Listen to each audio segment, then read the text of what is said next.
Kijana mmoja ambaye hajatambulika kwa majina yake anayejishughulisha na kazi ya kuosha magari katika eneo la Kisongo mkoani Arusha amekimbilia kusikojulikana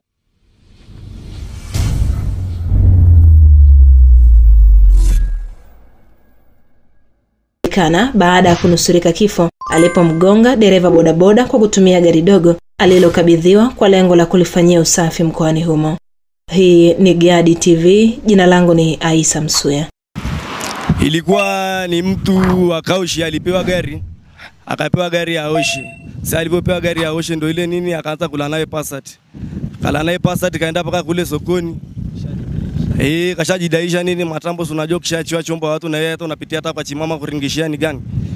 Sasa ile wanavotoka yeye ndio akaanza kuja Kibati. Kaja Kibati kafika hapa darajani, sasa ndio ile gari inaanza kumkatakata maana sio mzoefu sana. Ndio yeye ni nyoka yenyewe afaja zoea ndinga. Kwa ile anavoanza kuyumba nini ndio ile ndinga ikae imekuja upande wa bodaboda nako tokea jamaa bodaboda. Sasa bodaboda anakuja upande wa huku kutokea Rukabovu, ambeba simenti zake 3 kwenye burungu. Sasa ndo alipokuja ndio jamaa saka amemvaa kwa mbele, lakini amemfuata site yake kabisa, yani kamfuata wazima, ni kwamba hata alikuwa anataka kuingia kulia kabisa, ni kwamba akarudi na kona kali ndo akampitia huyo chali. Na mwenye gari alifika? Mwenye gari alikuja baada ya tukio kuendelea ndo mwenye gari akaja. Lakini sasa ndo hivyo taarifa zake ni kwamba aliacha gari yake Kaushi. Anashangaa sasa hivi anapigiwa simu yeye gari yake kuna tukio fulani limefanya imepata ajali. Kaja yaelewi kitu yote. Kaacha gari lake Kaushi, ndo hivyo yeye. Mandinga akaja kuchukuliwa na mapai imepelekwa kule hivi kituo cha polisi Kisongonyo.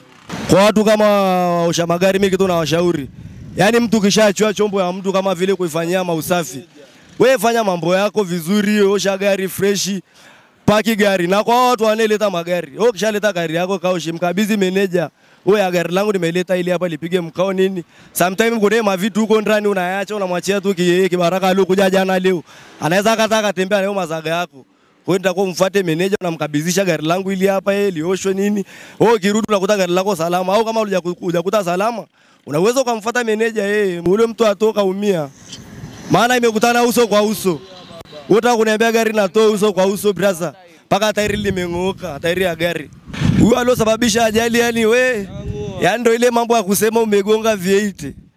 Utangangana na bike au ipige chepe. Yani yeye kajipiga chepe. Kitendo cha watu kufika dakika ni moja yajulikane alikoenda. Kashatembea sasa hivi ukuta yuko zake huko mkoani hata ashafika. Kashaharibu anasubiria nini? Yeye mwenyewe ukuta hata chai hajanywa kuanzia asubuhi, anategemea mwenye yeye ndinga ndiye aje ampeta vibaya kale. Atamsubiria. Ni za mbele.